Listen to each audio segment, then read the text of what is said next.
नमस्कार दोस्तों, इस वीडियो में आपका स्वागत है। आज के इस वीडियो में हम बात करने वाले हैं स्मार्ट इन्वेस्टमेंट के बारे में। आज हम जानेंगे कि शेयर बाजार में असली और सस्ते हीरे यानी बड़ी ग्रोथ के साथ सस्ते शेयर आप कैसे ढूंढ सकते हैं। साथ ही हम ये भी समझेंगे कि जो मोदी जी का सपना है मेक इन इंडिया बनाना, उसके थ्रू जो मिड कैप कंपनी है उनको कैसे फायदा हो सकता है और कौन से ऐसे सेक्टर हैं जो आने वाले समय में बहुत अच्छा रिटर्न दे सकते हैं, बहुत मल्टीफोल्ड टाइम प्रॉफिट आपको दे सकते हैं। तो शुरू करते हैं हमारा आज का वीडियो। सबसे पहले हम समझेंगे कि वैल्यू इन्वेस्टिंग का प्रिंसिपल क्या होता है। देखिए, वॉरेन बफेट का एक बहुत अच्छा कोट है कि कीमत वो है जो आप चुकाते हैं, वैल्यू वो है जो आप पाते हैं। अगर हम वैल्यू इन्वेस्टिंग कर रहे हैं तो हमें ऐसे शेयर्स को ढूंढना है जिनकी इंट्रिंसिक वैल्यू उनकी मौजूदा कीमत से ज्यादा होती है। इसका मतलब है कि उसकी एक्चुअल वैल्यू ज्यादा है बट आज वो शेयर हमको कम प्राइस में मिल रहा है। ऐसे शेयर्स को ढूंढने के लिए आपको सिंपली मैं 5 पैरामीटर्स बताऊंगा, हो से बहुत सारे हैं बट मैं अगर 5 पैरामीटर्स बताऊंगा जिसके थ्रू आप 70 to 80% स्टॉक को इजीली आइडेंटिफाई कर सकते हैं। हमारा पहला पैरामीटर है price to earning ratio, P ratio. अगर कंपनी का पी रेशियो है वो इंडस्ट्री एवरेज से कम है और उस कंपनी की ग्रोथ अच्छी है तो ये एक सिंबल है, ये एक इंडिकेटर है कि वो शेयर आज की तारीख में सस्ते प्राइस में मिल रहा है। सेकंड है हमारा PB ratio, price to book value. Book value के आसपास या उससे कम कीमत पर जो भी शेयर आपको मिल रहा है, इसका मतलब है कि वो शेयर जो है एक सस्ते भाव में आपको मिल रहा है, उस शेयर के अंदर एंट्री करने का एक मौका बन रहा है। थर्ड हमारा होता है डेट टू इक्विटी रेशियो। हमेशा ध्यान रखेगा जिस कंपनी के ऊपर कम कर्जा है वो कंपनी लंबे समय के लिए अच्छा प्रॉफिट देती है। जिस कंपनी के ऊपर कर्जा ज्यादा होता है वो कंपनी उस कर्जे को खत्म करने के लिए इंटरेस्ट पे करती है, उस कर्जे को खत्म करने के लिए नया लोन लेती है और वो कंपनी कभी सक्सेस नहीं हो पाती है। तो डेट टू इक्विटी रेशियो का ध्यान रखना है। फोर्थ पॉइंट है मेरा return to equity and return to capital employed, ROE and ROC. ध्यान रखिएगा, आरओई एंड आरओसी का रेशियो अगर आपका 15% से ऊपर है तो वो कंपनी को अच्छा माना जाता है। एक चीज ध्यान रखिएगा कि आरओई और आरओसी जो है उनका जो परसेंटेज रेशियो है हमेशा ऑलमोस्ट वो सेम चलना चाहिए। ऐसा नहीं होना चाहिए कि रिटर्न ऑफ इक्विटी 10% है और रिटर्न ऑफ कैपिटल एम्प्लॉयड जो आरओसी है मेरा 45% है। अगर ऐसा कुछ सिनेरियो बन रहा है तो उस कंपनी के अंदर पक्का कुछ गेम अंदर चल रहा है। लास्ट है मेरा free cash flow and earning growth. इसका मतलब है कि कंपनी के पास जितना ज़्यादा कैश होगा कंपनी उतना ज़्यादा मार्केट के अंदर अच्छा इन्वेस्टमेंट कर पाएगी।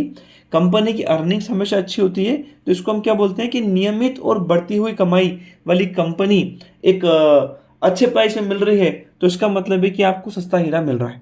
तो ये पैरामीटर्स पे आपको स्पेशली ध्यान देना है। ये पैरामीटर्स के लिए बहुत मल्टीपल वेबसाइट्स अवेलेबल है, चाहे आप स्क्रीनर पे देख लें चाहे आप मनी कंट्रोल पे देख लें। आज की तारीख में ऑलमोस्ट हर फाइनेंशियल कंपनी ये सारी वैल्यू प्रोवाइड करती है। तो आपको इन 5 पैरामीटर्स पे ध्यान देना है और जहां ये 5 पैरामीटर्स आपके फिट हो जाते हैं वो मान के चलेगा वो कंपनी आपके लिए एक अच्छा रिटर्न दे सकती है। अब मैं बात करने वाला हूं कि मेक इन इंडिया के बारे में, कि मेक इन इंडिया क्या है और मैं क्यों मेक इन इंडिया को इस वीडियो के साथ में बना रहा हूं। देखिए, भारत सरकार, हमारे जो मोदी जी हैं, उनका एक मिशन है कि जो सारी मैन्युफैक्चरिंग है वो इंडिया में करी जाए, इंडिया को एक मैन्युफैक्चरिंग हब बनाया जाए। अब इंडिया में अगर मैन्युफैक्चरिंग होगी तो इसका सिंपली मतलब है कि हमें माल सस्ते में मिलेगा और हम अगर बाहर हमारा माल भेजते हैं तो हम उस जो कंपनी मैन्युफैक्चरिंग कर रही है वो एक अच्छा प्रॉफिट कमा सकती है। और जब मैंने आपसे बोला है कि मैं साथ में क्यों बना रहा हूं, उसके पीछे का बहुत सिंपल सा रीज़न है कि मुझे हाई ग्रोथ कंपनी पे ध्यान देना है।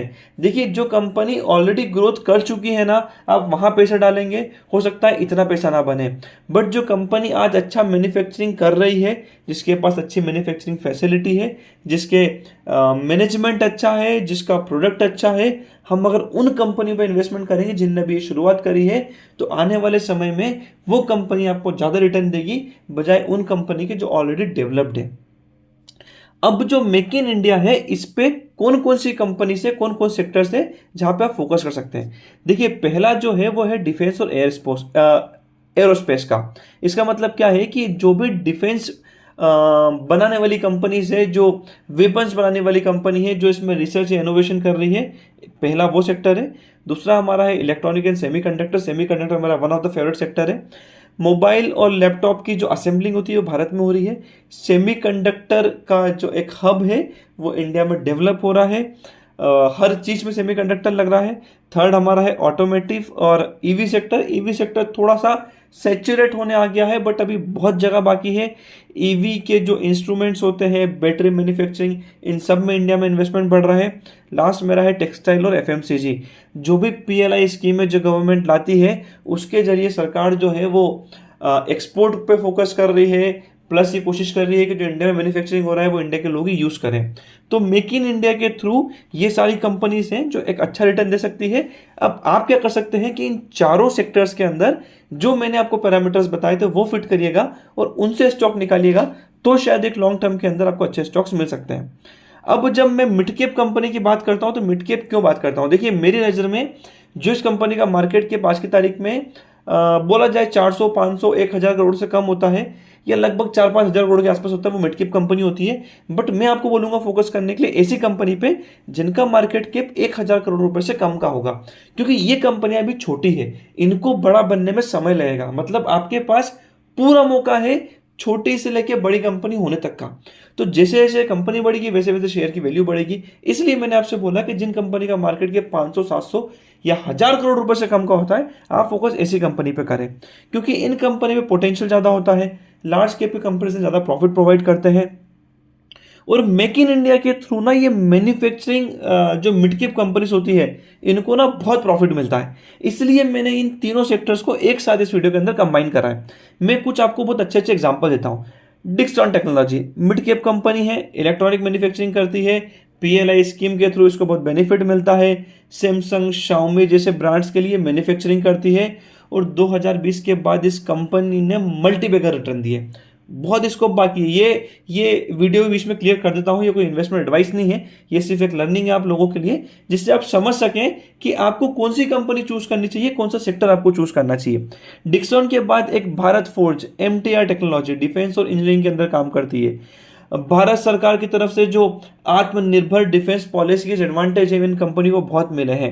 सोना बीएलडब्ल्यू, संवर्धना मदरसन सुमी, ऑटो पार्ट्स बनाने की कंपनी जो ईवी के ऑटो पार्ट्स बनाती है। ईवी के ट्रांजेक्शन्स बहुत हो रहे हैं, हर कंपनी ईवी के अंदर नया इनोवेशन लेके आ रही है।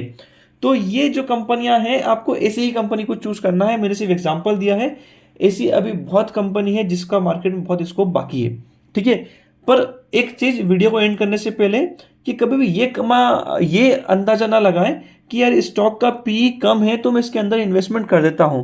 कई बार कम पी एक्चुअल भी होता है, और शायद कंपनी लॉस में है, कंपनी का अर्निंग बेकार है, इसलिए कंपनी ज़्यादा अर्निंग दिखाती है।